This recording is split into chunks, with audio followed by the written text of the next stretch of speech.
planning to have a wedding night, but before they could have their wedding night, Romeo got into a street fight. And his friend Mercutio was killed, and in a rage, he killed Tybalt in a street fight and has been banished by the prince. When last we spoke, we saw Juliet finding out about this, and the double whammy for Juliet, that her cousin Tybalt has been slain in a street fight, and the person that did it was her new husband, Romeo. And so we just saw her getting torn up by it.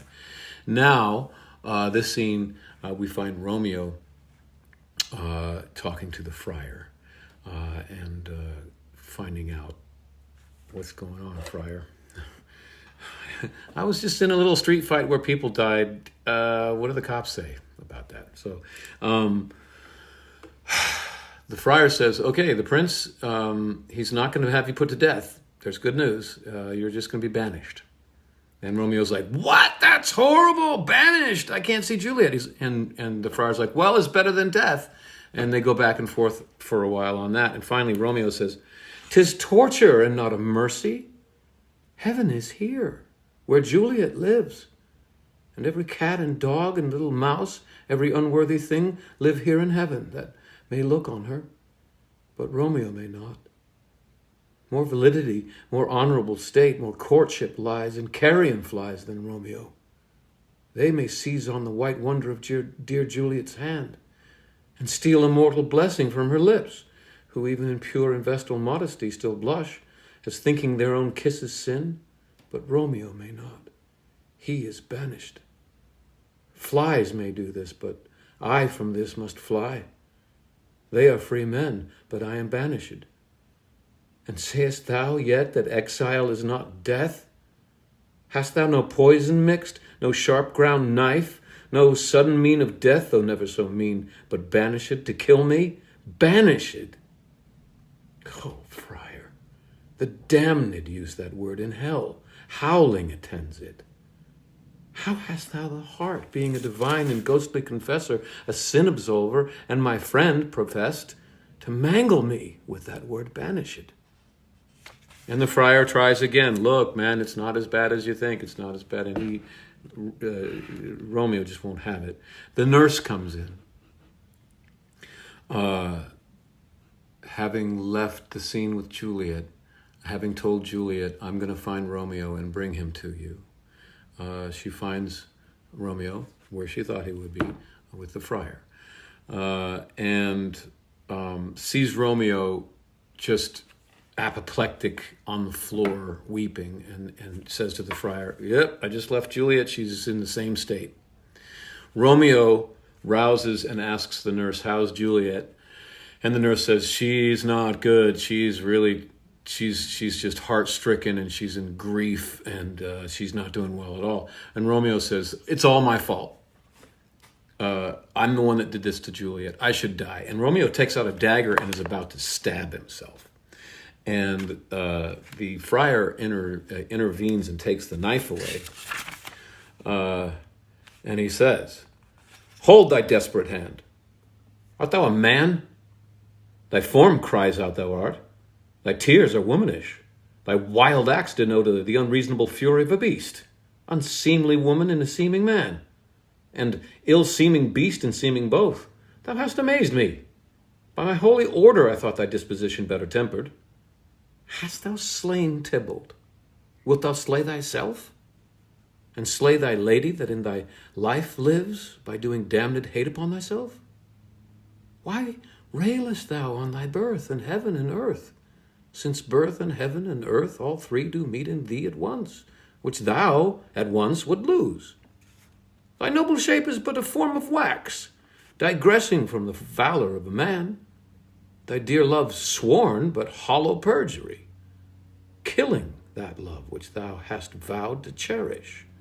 Thy wit, that ornament to shape and love, misshapen in the conduct of them both, like powder in a skilless soldier's flask, is set afire by thine own ignorance, and thou dismembered with thine own defense. What? Rouse thee, man. Thy Juliet is alive, for whose dear sake thou wast but nearly dead. There art thou happy. Tybalt would kill thee, but thou slewest Tybalt. There art thou happy too. And law, that threatened death, becomes thy friend and turns it to exile. There art thou happy. A pack of blessings light upon thy back. Happiness courts thee in her best array. But like a mishaved and sullen wench, thou poutest upon thy fortune and thy love. Take heed, for such die miserable. Go, get thee to thy love, as was decreed. Ascend her chamber hence, and comfort her. But look thou to stay not till the watch be set, for then thou canst not pass to Mantua, where thou shalt live till we can find a time to blaze your marriage, reconcile your friends, beg pardon of the prince, and call thee back with 20,000 times more joy than thou wentst forth in lamentation. Go before, nurse, commend me to thy lady, and bid her hasten all the house to bed, which heavy sorrow makes them apt to do. Romeo is coming. And the nurse says, yes, I will do that, and she leaves. So, again, I think it's so important. The friar is not a people pleaser. He's not telling Romeo what Romeo wants him to say. He is berating him once again. He's been berating him, kind of lovingly berating Romeo from the very beginning of the play. He's a very harsh but loving mentor to Romeo.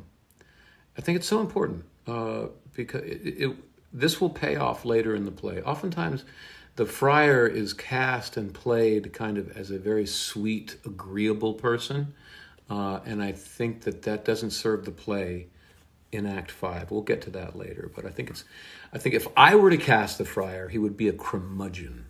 He would be a guy that doesn't get along with everybody all the time, a guy that says what he thinks and pays the price for that.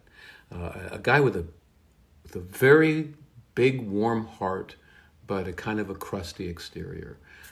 You don't have to cast him that way, but it's really, really important that the audience knows this is not a man that tries to please people. This is a man that does what he thinks is right.